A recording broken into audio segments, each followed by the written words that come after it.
Before this story continues, let me be clear about something important. The story you are about to hear is a work of fiction created for entertainment and educational purposes. It explores toxic family conflict and its emotional impact within the context of military life and American military families. All characters, ranks, units, events, and situations are fictional and do not represent or refer to any real individuals, units, or organizations of the United States Army, Navy, Air Force, Marine Corps, or Coast Guard. This story does not depict real events, does not disclose military information, and does not promote harm, violence, or hatred in any form. It is told with respect for the core values of the United States military, including honor, discipline, responsibility, and human dignity. The content is designed to be advertiser-friendly and compliant with YouTube community guidelines. If you are a woman who has stood quietly behind a military family carrying more than anyone noticed, please stay until the end. And if this story resonates with you, share your thoughts in the comments or follow the channel for more stories about strength that rarely asks to be seen. My name is Tamsin. I am 25. I was active duty at the time, and I had come home to Killeen, Texas in late October of 2023 on a short leave before Thanksgiving. Nothing dramatic, no moving back. I needed a few things from the house: papers, a jacket, a box of old photos I never bothered to take with me because I thought they would be safe. The house sat in a tight suburban block not far from Fort Cavazos. Narrow driveway, big black trash bins pushed up against the fence. I knew the cast before I stepped out of the car. Brent, my stepdad; Dana, my mom; Carter, my older brother who still lived close enough to show up whenever he wanted; Megan, my younger sister who treated everything like content. I did not expect a welcome, but I did not expect what happened next. I had just turned off the engine when I saw a ring light pointed toward the driveway. 2 phones were propped up like this was planned. Then I noticed the bags. Black trash bags ripped at the seams. My clothes folded the way I had folded them, my boots laid on top like props, not destroyed, just displayed. Enough to look bad on camera. Brent stood near the bins with his arms crossed. Dana hovered behind him, saying nothing. Megan was reading comments out loud with a laugh that did not reach her eyes. Carter nudged one of the bags with his foot and it rolled closer to the camera. Brent looked at me and said, "Your stuff is outside. Do not make a scene." Megan read a comment calling me a freeloader. Another said parasite. Carter smiled and said, "Guess the uniform did not work at home." I did not yell. I did not cry. I stood there listening to strangers decide who I was while my family watched the numbers climb. That was the moment I realized this was not about me leaving. This was about stamping something ugly on me while people were watching. If you have ever felt your chest tighten because the people who should protect you chose an audience, instead, stay with me. I picked up a jacket and felt the familiar weight of being watched. Mrs. Holloway, the neighbor, stood by her porch pretending to check her mail. I could tell she wanted to say something but did not. I loaded what I could into my trunk. Megan angled the camera for a better shot. "Brent said you always do this. You make it awkward." I caught my reflection in the side mirror and barely recognized myself. Calm face, tight jaw. Inside, I was counting breaths like I had learned to do when things got loud. That night, they thought they had won because they had proof. A clip, comments, a story they could tell without interruption. What they did not understand was that some things do not need an audience to carry weight. Some things only need to be accurate. I drove to a parking lot down the road and sat there until my hands stopped shaking. My phone buzzed with notifications I did not open. I replayed the moment Brent said, "Do not make a scene," and realized the scene had already been made without my consent. I had spent my adult life learning how to keep records, how to note dates and times, how to separate feelings from facts. It was not a habit I picked up online. It was something you learn when your job is the kind people only remember when something goes wrong. I did not argue. I documented. I saved the live stream. I noted the date and time. I took screenshots of the comments that crossed a line. I wrote down who said what and where the phones were pointed. They thought the power was in the camera. They thought the humiliation was the point. What they could not see yet was that they had just created a record. And records have a way of outlasting applause.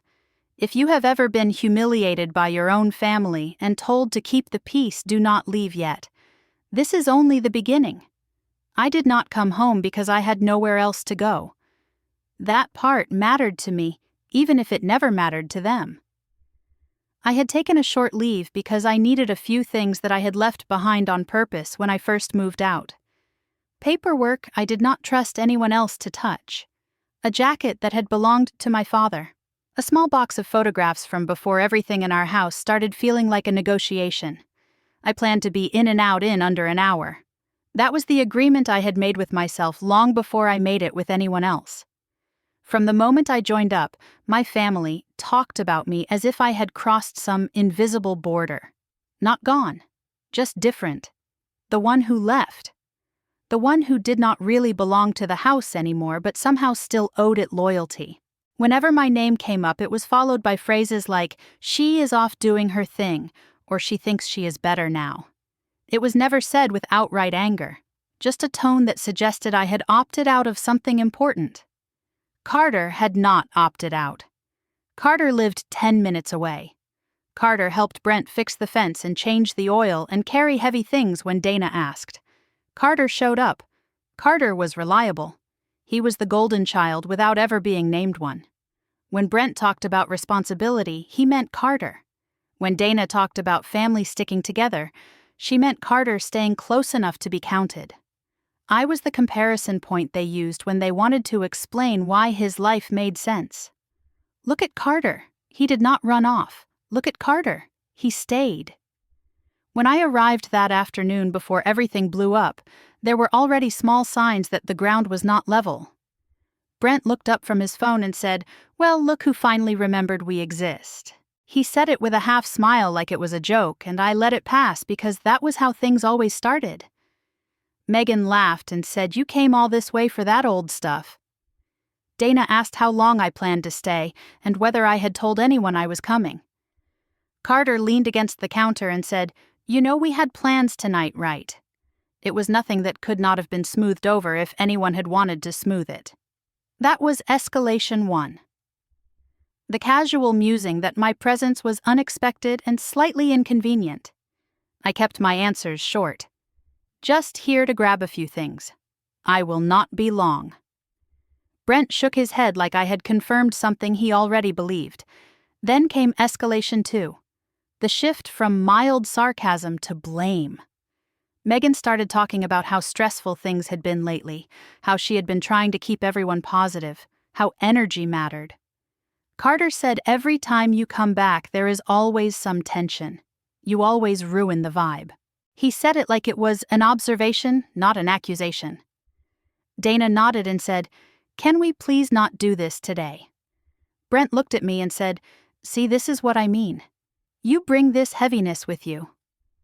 I stood there thinking about the last time I had been told I brought heaviness with me. It had been during training when someone made a mistake and the room went quiet.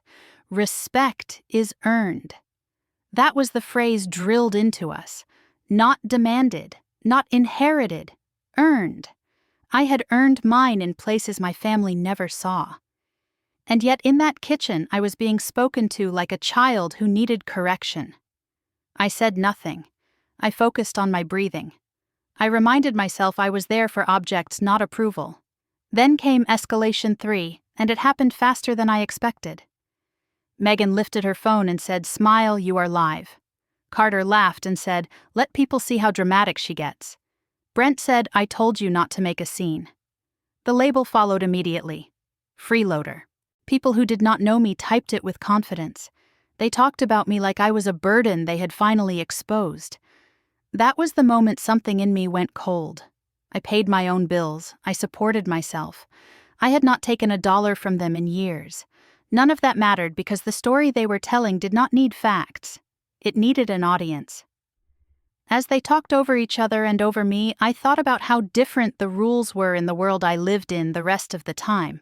You do not speak until you are certain. You document. You wait. You let the record speak.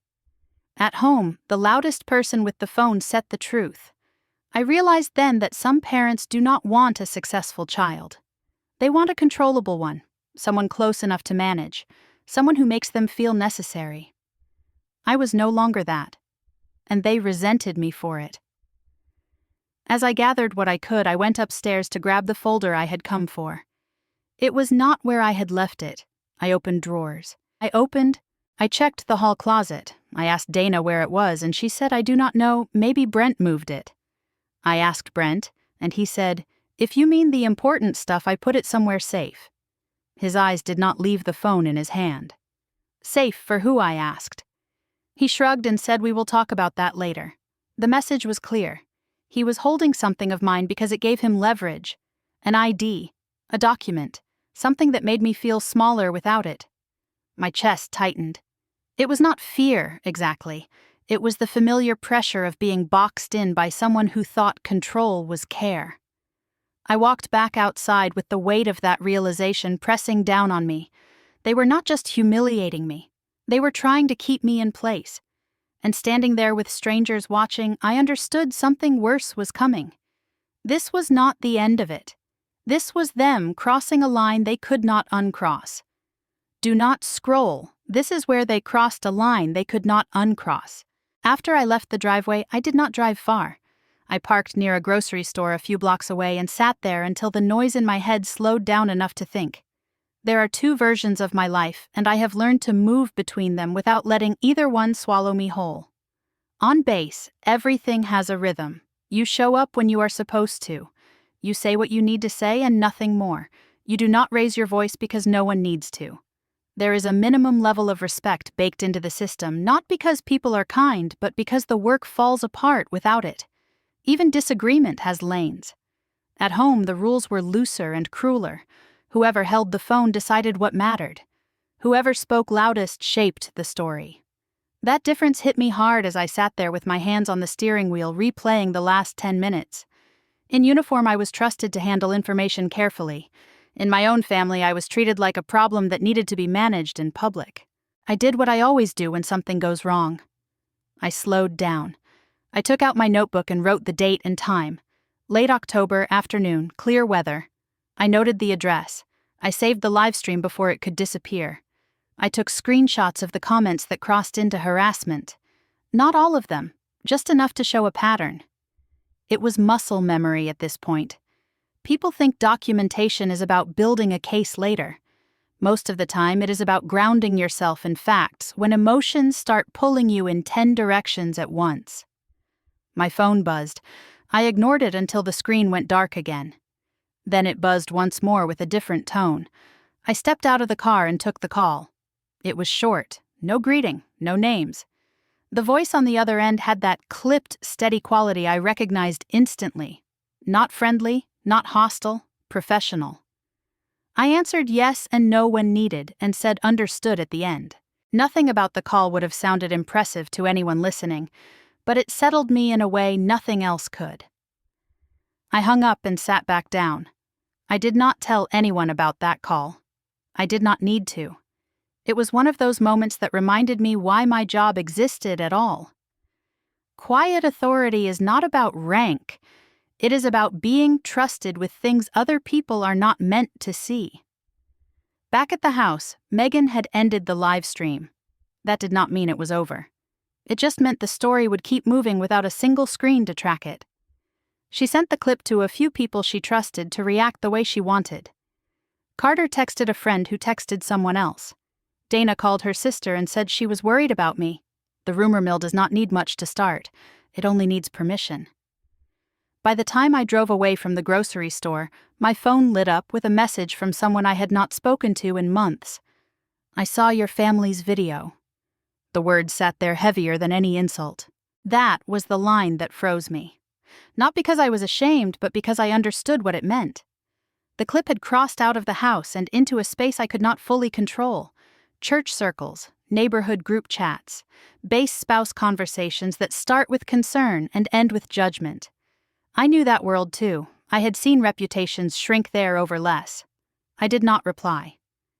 I drove back to my temporary place and laid everything out on the bed.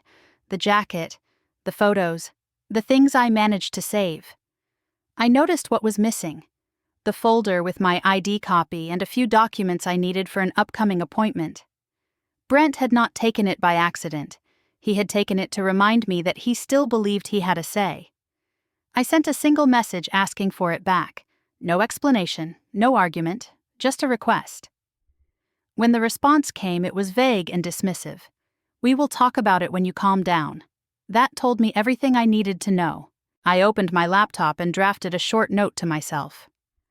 List of missing items. Last known location. Who had access? I did not frame it as a family issue. I framed it as an administrative problem. Because that is what it was. In my other life, problems are handled by identifying what is missing and who is responsible, not by debating feelings. As the evening went on, I started hearing the same story told slightly differently by different people. She just showed up. She caused a scene. We were trying to help her. The details changed, but the conclusion stayed the same. I was the disruption. I let it play out. Every version added another layer to the record. I made a note of who said what and when. I did not confront anyone. I did not defend myself. I knew from experience that the more people talk, the more consistent their mistakes become. Late that night, Megan posted a vague story about choosing peace and protecting energy. It did not mention my name, but it did not need to. Carter liked it immediately. Dana shared it with a heart emoji. I watched it once and closed the app. At work, we call that letting a narrative run. You do not interrupt until it reveals its shape. The next morning, I woke up early out of habit. I made coffee and checked my messages. There was another text. Different sender, same words. "I saw your family's video." That one came from someone connected to the base community. I replied with a single sentence. "I am handling it." The reply was immediate. "Let me know if you need anything." No questions, no advice. Just that. I stared at the screen longer than I needed to. That was another breadcrumb, the kind you only notice if you know where to look. I spent the rest of the morning doing what I always do. I organized my notes. I backed up files. I labeled screenshots by date and time. I saved the original clip in 2 places. Not because I planned to use it right away, but because things have a way of disappearing when people get nervous. Around noon, my phone rang again. This time it was Megan. I let it go to voicemail. Carter texted asking why I was making things bigger than they needed to be. I did not answer. Brent sent a message telling me to stop involving outsiders. I read it twice and closed the thread.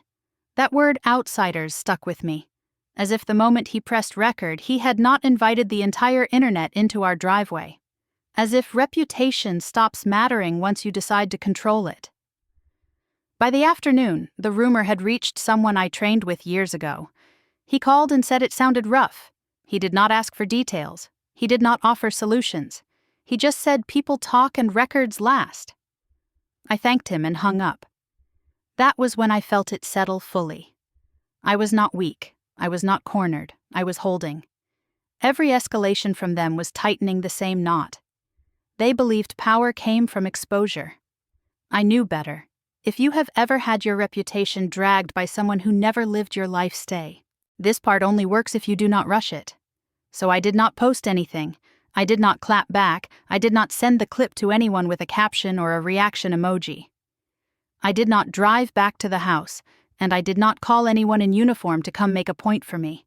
I did one thing and only one thing. I opened the system I was already required to keep current, and I updated a single entry. Name, date, address, a brief factual description of a household incident. I attached documentation according to standard. Original video file. Screenshots of comments showing context and tone. A note that personal property and identification materials were being withheld. No adjectives, no opinions, no speculation. Just what happened and when it happened. The feeling was not satisfying. There was no rush. It felt the way it feels to check a box you know matters later, even if it does nothing right now. Calm. Precise. Finished. I closed the laptop and sat there for a minute with my hands in my lap. I remember thinking how strange it was that the quietest action I could take would be the one they never saw coming. Within an hour, the escalation started, and it did not come from me. Brent called first. I watched the phone ring until it stopped. He texted next, asking what I was trying to pull and why people were suddenly asking questions he did not like. Carter followed with a message that bounced between anger and threat. What did you do behind our backs? Why are you dragging strangers into family business?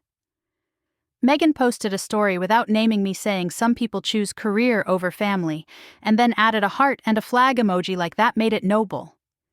Dana sent a longer message asking me to please stop and come home so we could talk like adults.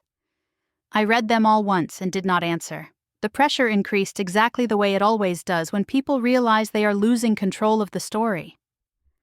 Brent called again and left a voicemail that started calm and ended sharp. He said he was disappointed. He said I was embarrassing the family. He said I needed to remember where I came from. Carter sent another text telling me to fix this before it got worse. I put the phone face down and went for a walk. When I came back, there was a photo message waiting. It was the jacket, the one that had belonged to my father, folded neatly on the kitchen table. No caption, no explanation, just the image. That was the new escalation, not destruction, not denial, a reminder, a way of saying they still had something that mattered to me and they knew it. My chest tightened and I sat down on the edge of the bed until the feeling passed. I did not ask for it back. I did not threaten. I added one more line to my notes. Item withheld. Sentimental. Photograph received as proof of possession. Timestamp. That was all. The next message came from Megan. She wrote that people were talking and that this was not a good look for anyone. She said we could make a video together and clear things up if I would just be reasonable. I pictured her angling the camera and waiting for me to cry on cue. They want me to beg on camera. That thought landed with a clarity that surprised me, not because it was cruel, but because it was simple. They wanted a performance that would put me back in my place. I was not going to give them that. The calls kept coming. Brent shifted tactics and tried to sound conciliatory. He said we could drop everything if I would come by and sign a paper acknowledging that I had my things, and there were no hard feelings. I did not respond. Carter sent a message telling me to stop playing games and reminding me that he knew people. I thought about the way he had kicked the trash bag toward the camera and smiled. I thought about how confidence evaporates when it is not backed by anything solid. Megan posted another story about protecting peace and how sometimes boundaries hurt people you love. The comments split in the way they always do, some sympathetic, some sharp. A few asking what actually happened. I did not read past the first screen. I was done being an audience. Late that afternoon, a number I did not recognize called and left a voicemail asking me to return the call when I had a moment. The message was neutral and brief. I saved it and waited. The pattern was obvious now. Every move they made added another layer they could not peel back later. Every attempt to pressure me created another record. I spent the evening doing ordinary things. Laundry, dinner, laying out the items I still had and making sure nothing else was missing. The absence of the jacket sat heavy, but it did not break me. I reminded myself that objects can be replaced. Leverage only works if you panic. At night, the text slowed and the tone changed again. Dana asked if I was safe. Brent wrote that he did not understand why I was doing this to them. Carter sent a message that was half apology, half demand. Megan stopped posting. I checked my notes one last time and closed the file. There was nothing else to add. The action was complete. The escalation was theirs now. I lay awake listening to the hum of the air conditioner and the distant sound of traffic and felt the strange steadiness that comes when you stop trying to control how you are seen. This is where I stopped being their content. By the time the week turned, the temperature cooled and the neighborhood slipped back into routine. My family acted as if the driveway scene had evaporated. Brent went to work. Dana texted recipes. Carter posted gym photos. Megan started teasing a new idea about family healing and growth and hinted at a live stream that would reset the narrative. The tone shifted from outrage to polish. That is how they always did it. Wait long enough and people forget the sharp edges. I watched from a distance without engaging. I could feel the tension building anyway because silence has weight when people expect noise. Megan asked in a group text if everyone was free Sunday afternoon. She said it would be low-key and positive and about moving forward. Carter replied with a thumbs up. Dana added a heart. Brent wrote sounds good. I did not answer. They took that as permission to proceed. The morning of the planned reset, I was folding laundry when my phone buzzed with a message from Megan, asking if I would join even briefly to clear the air. I left it unread and kept folding. Across town, Brent stepped into a place he trusted. Not a courtroom, not a base office. Just an ordinary administrative space tied to a community partner he dealt with regularly. A desk, a chair, a printer humming in the background. He had done this 100 times and expected it to be routine. Carter sat nearby scrolling his phone. Megan hovered with her camera tucked away, planning to go live later. Dana waited with a polite smile. There was no uniform in sight. No raised voices. No sense of danger. The clerk looked up from her screen and said, "We need to clarify one thing." She said it gently like it was a formality. Then she paused and added, "Are you aware your household was flagged in a review involving an active duty service member?" The room went quiet. Not loud quiet, heavy quiet. Brent froze and then forced a laugh that did not land. He asked what review and why that mattered. The clerk did not argue. She did not accuse. She did not say my name. She explained process. She said there were standards and records, and that when a flag appears, certain questions have to be asked before anything else moves forward. Carter looked up from his phone for the first time. Megan swallowed and glanced at the door. Dana asked if there had been a mistake. The clerk shook her head and said, "We just need to verify a few details." The words verify and details did the work. Brent understood then that this was not about opinions or clips or comments. It was about a system that did not care how good he looked online. He asked if this meant delays. The clerk said it could. He asked who filed it. She said that information was not shared. He asked if there was a way to resolve it quickly. She said compliance determines timelines. Carter shifted in his seat. Megan reached for her phone and then thought better of it. No one raised their voice. No one threatened. The exposure was complete without spectacle. Outside the building, Megan opened her app and deleted the earlier clip. She scrubbed the story drafts. She told herself it would help. It did not. It was already too late. The internet was not the only audience, and it never had been. Brent paced the sidewalk and snapped at Carter to stop staring. Dana tried to soothe him and said they would talk it out at home. He nodded, but his jaw worked like he was holding something back. For the first time since the driveway, he looked unsure. That was the crack. Not fear. Loss of control. They drove away and Megan texted me asking if I knew anything about a review. I did not reply. Carter sent a message saying this had gone too far. I did not reply. Brent left a voicemail asking me to call him immediately. I did not reply. The planned family healing livestream never happened. That afternoon, people stopped answering Brent's calls. Not everyone. Just enough to be noticeable. A meeting request sat unanswered. A follow-up email received a generic reply about scheduling. Carter tried to act casual, but the edge crept into his posts. Megan went quiet. I spent the day doing normal things, groceries, a walk. I cooked dinner and ate it standing at the counter because I did not feel like sitting. When my phone buzzed again, it was Dana asking if we could talk. I listened to the message later and heard the strain. She said she did not understand why this was happening and that families handle things privately. I saved it and did not answer. That evening, I wrote one sentence in my notes to close the loop. Status change acknowledged. Next steps pending. I closed the file and turned off the light. I slept. Somewhere across town, Brent replayed the clerk's words and tried to reconstruct how a simple video had turned into a question he could not answer. He wanted to argue. He wanted to post. He wanted to fix it with noise. He could not. Some consequences do not shout. They just stop answering your calls.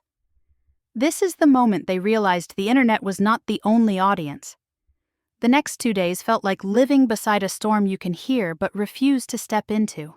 The messages kept coming, but the tone changed from accusation to negotiation. Brent called again, and this time he did not yell. His voicemail was controlled and too polite. "Come home. We will talk like adults." As if the driveway had not happened. As if adulthood was something he could grant me once I agreed to his terms. Dana followed with a text that looked like it had been rewritten 5 times. "We are family. Do not do this." She did not say what this was. She just wanted it to stop. Megan sent a softer message that tried to sound concerned instead of strategic. "People are asking questions. I hope you are okay. We should talk before it gets worse." Carter did not write much. He sent short lines that carried threat without spelling it out. "This is messing with real life. Fix it." I watched their words stack up and felt something in me settle even deeper. They were not apologizing. They were trying to reclaim the ability to rewrite. They wanted a private reset after making my humiliation public. They wanted to tidy up the mess without admitting who spilled it. I did not respond right away. I took a shower. I made coffee. I sat at my small table and looked at the same set of photos I had managed to save. I thought about how easy it would be to give them what they wanted. One phone call. A quiet meeting. A line like, "Let us move on." That was the version of me they had trained. The one who smoothed and swallowed and carried the discomfort so the house could stay calm. But the calm was never for me.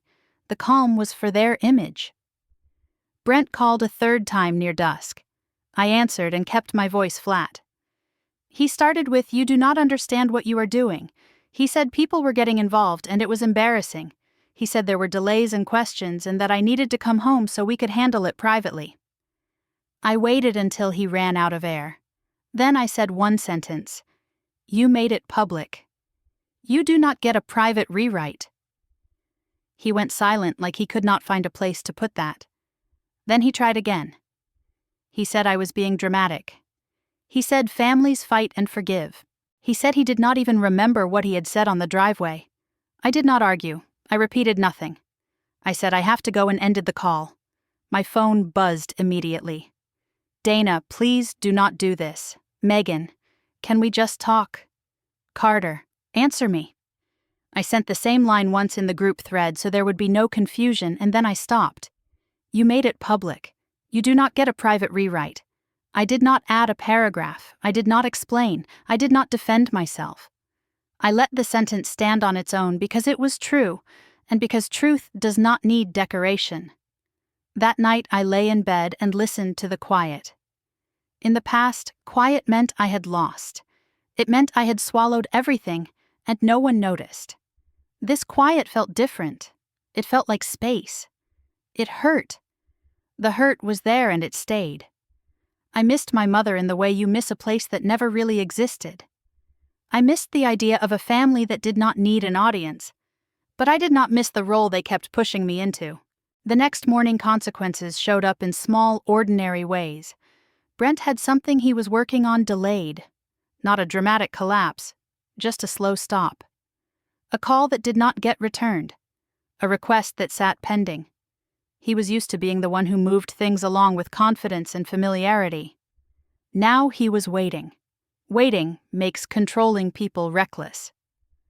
Megan lost a small local collaboration that she had been bragging about. A boutique owner wrote a polite note about wanting to avoid drama risk. Megan screenshot it and sent it to Dana and then to me like it was my fault. I did not respond. Carter felt it too. People in the community stopped laughing at his jokes. They did not confront him, they just shifted away. A neighbor who used to wave stopped making eye contact. Someone from church turned a conversation short. It was subtle, and it was enough to make him angry because subtle consequences are harder to fight. He showed up once outside my building and texted that he was there. I did not go down. I let the security camera do its job. He left after 10 minutes and sent a message calling me cold. I almost laughed because cold was the point. Warmth had never protected me. Warmth had only invited more damage. Later that day, Dana called and left a voicemail that sounded like she was trying not to cry. She said she loved me. She said she did not know how things got so bad. She asked me to come home for Thanksgiving as if that would fix it. I saved the voicemail and did not delete it. Not for revenge, for memory, for the record of how quickly love becomes pressure when you stop obeying. I went on with my day. I worked. I cleaned my kitchen. I made plans for myself that did not include their approval. I did not celebrate their discomfort. I did not feel triumphant. I felt clear. If someone humiliates you publicly, remember they do not get to control the cleanup. The quiet came back in pieces and I let it. A week after everything settled, I rented a small storage unit on the edge of town. It smelled like dust and old cardboard, and it felt right. I lined the boxes along the wall and labeled them in plain marker. Winter clothes, photos, papers. Nothing dramatic. Just names that told the truth. I took my time with it because there was no one rushing me anymore. I moved into a small apartment not far from base. 1 bedroom, thin walls, a kitchen window that caught the morning light just right. It was not impressive, and that was the point. No one there cared who I was related to or what story they had heard. I set up a routine that belonged only to me. Coffee first thing. The same mug every morning, email after, then the gym. Then duty. The predictability felt like a win I did not have to explain. Some nights I cooked, some nights I did not. I stopped apologizing to myself for choosing quiet. I stopped checking my phone for messages that were never going to say what I needed to hear. The storage unit became a place I visited once, and then less and less. The boxes stayed where I put them. Nothing tried to crawl back into my life without permission. I ran into Mrs. Holloway one afternoon while taking out the trash. She smiled and said, "You look lighter." I said, "I feel lighter," and meant it. We did not talk about my family. We talked about the weather and the price of gas, and it felt honest. That was enough. At work, I kept my head down and did my job. I did not bring up what happened, and no one pushed me to. People who understand process also understand silence. The days stacked up. Normal days, boring days. I started to see boring as victory. No chaos, no explanations, no performances, just a life that did not require an audience. Sometimes the old ache showed up without warning. A song in the grocery store. A family laughing too loudly in a restaurant. I let it pass through instead of wrestling it. There is a point you reach where you stop asking people to love you correctly. Not because you stopped wanting love, but because you learned what it costs to beg for it. I thought about my mother often and wished she had been braver. I thought about Brent and realized power looks very small when it cannot command attention. I thought about my siblings and hoped they learned something even if they never said it out loud. I did not need apologies anymore. I needed distance. Respect is not a feeling. It is a behavior. Once you see that, you stop confusing intensity with care. I built my days around behaviors that kept me steady. Paying bills on time, keeping my word, showing up where I said I would, leaving when something felt wrong. None of it was exciting. All of it worked. On one of my last nights before the holiday season started, I sat on the floor of my apartment with my back against the couch and watched the city lights through the window. I thought about the driveway and the ring light and the comments scrolling past like they owned me. I thought about how fast humiliation travels and how slow recovery moves when you refuse to make it a show. They live-streamed my humiliation. I did not live-stream my recovery. I lived it quietly, and that was the difference. The truth did not need to be loud. It just needed to be accurate once.